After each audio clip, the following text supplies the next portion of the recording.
Bu anlayet uzun makale iken çok ben tayyorlab geldim çünkü bu bir yeni saha ekan. Bu yeni sahada Amerika Cumhur münasebeti zaten qandaq bo'ladi degan masalaga şu savolga javob deb tayyorlab keldim kechirasiz vatandaşlar. Yani yuqorqi battan yuqorqilik yani davom. Bunun işi Cumhur'da yasaldı 2025 yıl Amerika Cumhuriyeti Soda söhbetinin yadroluk mazmunu. Amerika Qo'shma Shtatlar Davlat Majlisi ma'muriy doirlar 2018 yilning keyingi yerimida qo'llangan bir qator tadbirlar fan texnika sohasida ikki davlat Amerika Jungo raqobatlashadigan muhim urush maydonlarining biri ekanligini oshkorlab qo'ydi.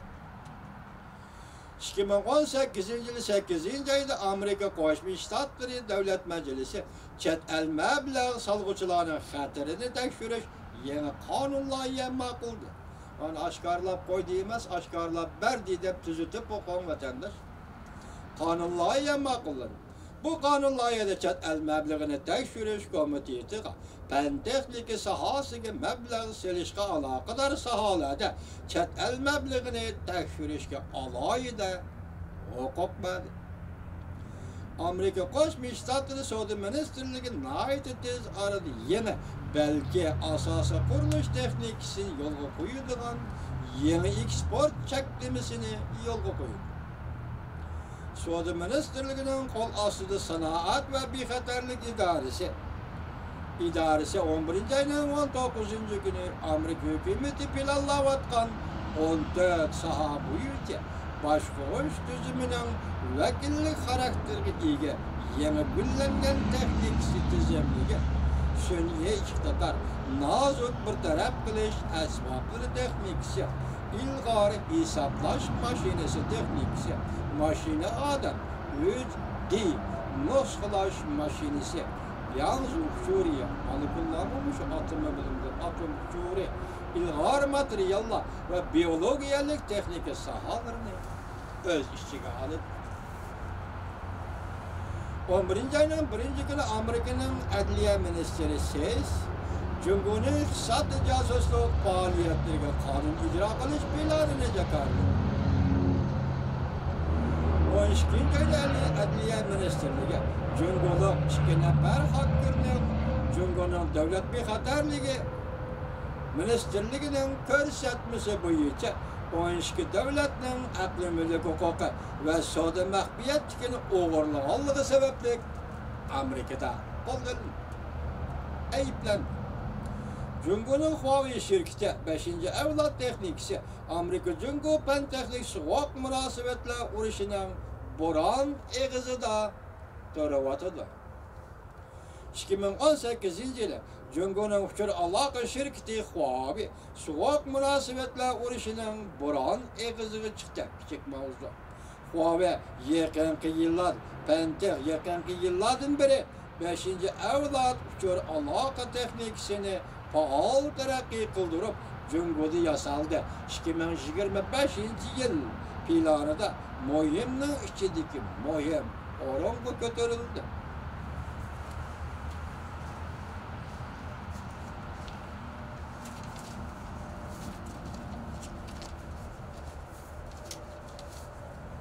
Beşinci avlod ko'chma uçur texnikasi aqliy iqtidor to'g'ri munosabatli avtomatik harakatlanadigan aql farosat zavodlari qatorliqlar ayrilib ketolmaydigan 5. avlod internet dedi. Bu yaqinliyadi gapga bu internet bo'lsa siz bilan bizga munosabat bo'lib qoldi bu oddiy odamlarga. Bu texnikalar ile yani bu yil yoki 2020 yili Osiyoda yoki Amerika qoraqlig'ida o'ttirg'i chiqadi. Balki bu 5. avlod tor texnikasi torbat bexatarligiga yangi xatar elib kelishi mumkin. O'tgan yil 4. ayda Amerika Federatsiyalik uçur aloqa komiteti FCC bütün ovoz bilan ma'qullab uçur olam shirkati uçur aloqa shirkatlarining federatsiyalik qo'shimcha haqni elib yoki ishlatib Huawei Johnson qatorli Jungo shirkatlari ishlab chiqargan har qanday uçur alaka üskünelerini sete elişni çekti. 8. ayda bu türlük devlet müdafiə siyaseti kanun layihəsi maqullab, bir türlük devlet müdafiə siyaseti kanun layihəsi maqullab, Amerika hükümetinin Huawei ve Johnson şirketlerinin üskünelerini işletişini çekti de devlet meclisi. 12. ayda Amerika Birleşmiş Devletleri'nin talebi boyunca Kanada adliye organları Amerika'nın İran embargo yürgüzüş planı xilaflık kıldı degan sebepler boyunca Jungo Huawei şirketinin maliye emeldarı Meng Wanzhou'ni kolga aldı. Meng Wanzhou'nun kolga alınışı Huawei şirketinin 5. evlatlar teknikisi kozgıtışlı vaktini geçiktirdi. Lekin Huawei şirketinin müdüriyet başlığı Liang Hua muhbirinin ziyaretini kabul kılganda mundaq görsetdi. Kıyınçılıkı duç kelsek mi? Şirketimizden barlık hizmetleri normal. Huawei yanına 5. evlat teknikisiga meblağ selip oturdu. Demekte hazır Meng Wanzhou kolgalın da azı sorapsız değil ya ki vekillik kapalet koyup verildi değil.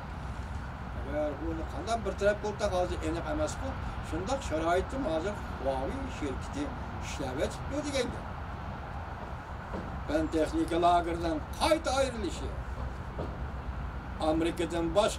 Amerika'nın bazı ispatlaşları hem Huawei şirketi ve Jungo'nun başka şirketleri işlep çıkargan mesulatlarını set elişli çekledi.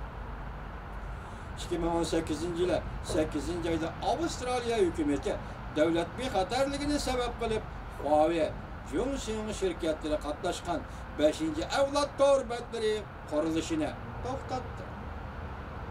Bundan buran 2. ayda Avustralya her bir taraf Huawei'nin yan pollarını işletmezlikini karar kıldı. 11. ayda Yeni Zellandiya devlet bir haterlik organları ve hükümet tükür alaka idaresi Yeni Zellandiya'nın Spark şirketiga turuş kılıp Huawei şirketinden üskünlerini işletmezlikini talep kıldı. Devamını anlayış vatandaş.